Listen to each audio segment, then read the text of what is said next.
सुप्रभात आणि नवीन दिवसाची नवीन सुरुवात.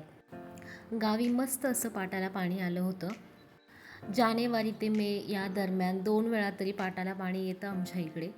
असं मस्त घराजवळून पाणी वाहत होतं. छान असा अगदी मूव्हीसारखा सीन वाटत होता एकदम.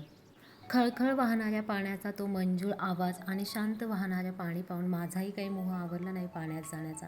मग मी घेतला थोडासा आनंद पाण्यामध्ये.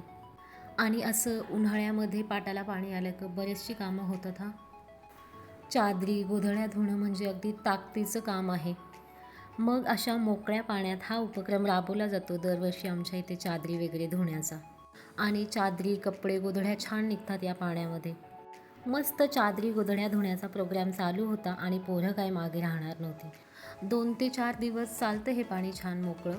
आणि मुलं काय ऐकतायत का मग? पाण्यातच खेळत असतात दिवसभर. गाई म्हशी ट्रॅक्टर धुवायला असतात या पाण्यावर. आणि त्यानंतर हा आहे आमचा छानसा गोठा. तिथून अगदी जवळ छानसं पाणी वाहत होतं पाटाचं. खूप छान वाटत होतं. तर मी आली होती गायांना पाणी पाजण्यासाठी.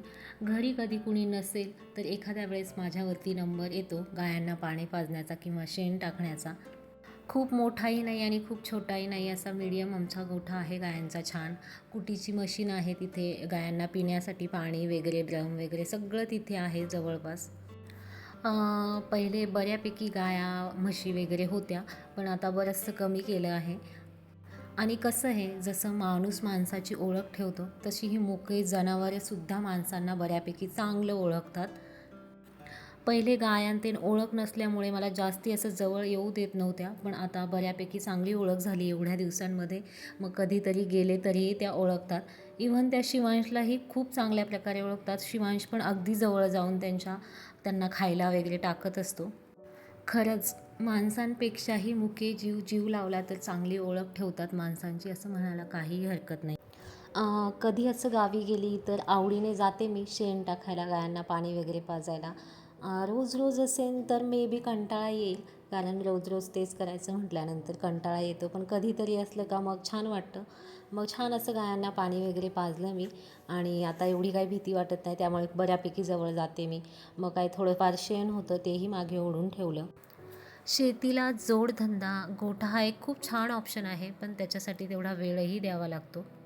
हे जे शेण आहे त्याचा शेतीसाठी चांगला उपयोग होतो शेणखत म्हणून.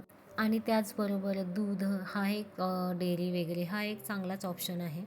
तसं पाहता हे मुख्य जीव आपल्याला सगळ्याच वेळेने उपयोगाचे आहेत तर त्यामुळेच म्हणतात की एखादी तरी गाय असावी गोठ्यामध्ये. तर आजचा हा व्लॉग इथेच एंड करते. भेटूया नेक्स्ट व्लॉगमध्ये. तोपर्यंत बाय आणि थँक्यू.